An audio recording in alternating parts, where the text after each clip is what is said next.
Hi friends, ఈరోజు మనం mutton bone soup ఎలా తయారు చేయాలో చూసేద్దామా. ముందుగా స్టవ్ పై కుక్కర్ పెట్టుకొని కొంచెం ఆయిల్ కూడా వేసేసుకుందాం. ఆయిల్ వేసాక స్పైసెస్ అన్నీ వేసేసుకోవాలి.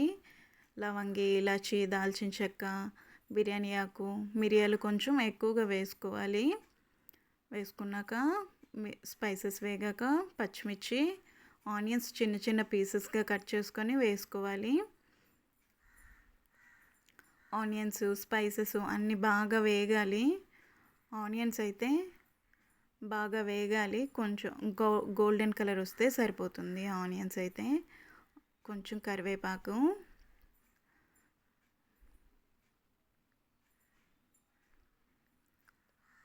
వేసాక అలాగా ఆనియన్స్ కలుపుతూ ఉండాలి. తర్వాత అయితే కొంచెం పుదీనా కూడా వేసుకొని బాగా కలుపుకోవాలి. బాగా ఆనియన్స్ బాగా వేగాక కొంచెం ఒక స్పూన్ అల్లం వెల్లుల్లి పేస్ట్ కూడా వేగాక ముందుగా మనం క్లీన్ చేసి పెట్టుకున్న బోన్స్ అయితే వేసేద్దాం.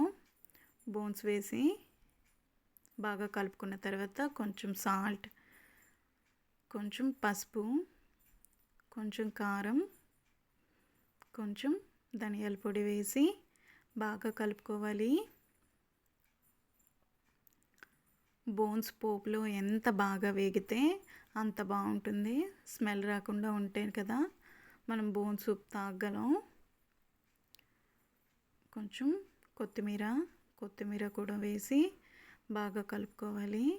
బోన్స్ బాగా వేగాక టమాటోస్ చిన్న చిన్నగా పీసెస్ కట్ చేసుకొని వేసుకోవాలి.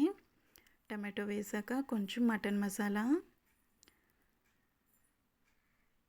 మసాలా వేసి బాగా కలుపుకోవాలి. టమాటోస్ పచ్చివాసన పోయేంత వరకు బాగా కలుపుకోవాలి. బోన్స్, టమాటోస్ అన్నీ బాగా మగ్గాక కొంచెం 2.5 గ్లాస్ వాటర్ అయితే నేను వేసుకున్నాను. వేసుకున్న తర్వాత కుక్కర్ మూత పెట్టి ఒక 6 or 7 విజిల్స్ వస్తే మన బోన్ సూప్ రెడీ ఫ్రెండ్స్. వేడిగా బోన్ సూప్ సర్వ్ చేస్తే బాగుంటుంది కదా. పిల్లలకి, పెద్దలకి అందరికీ మంచిది. జలుబు, దగ్గు, ఇంకా కాల్షియం కూడా ఎక్కువగా ఉంటుంది. సో మీరు కూడా ట్రై చేసేయండి. Bye friends.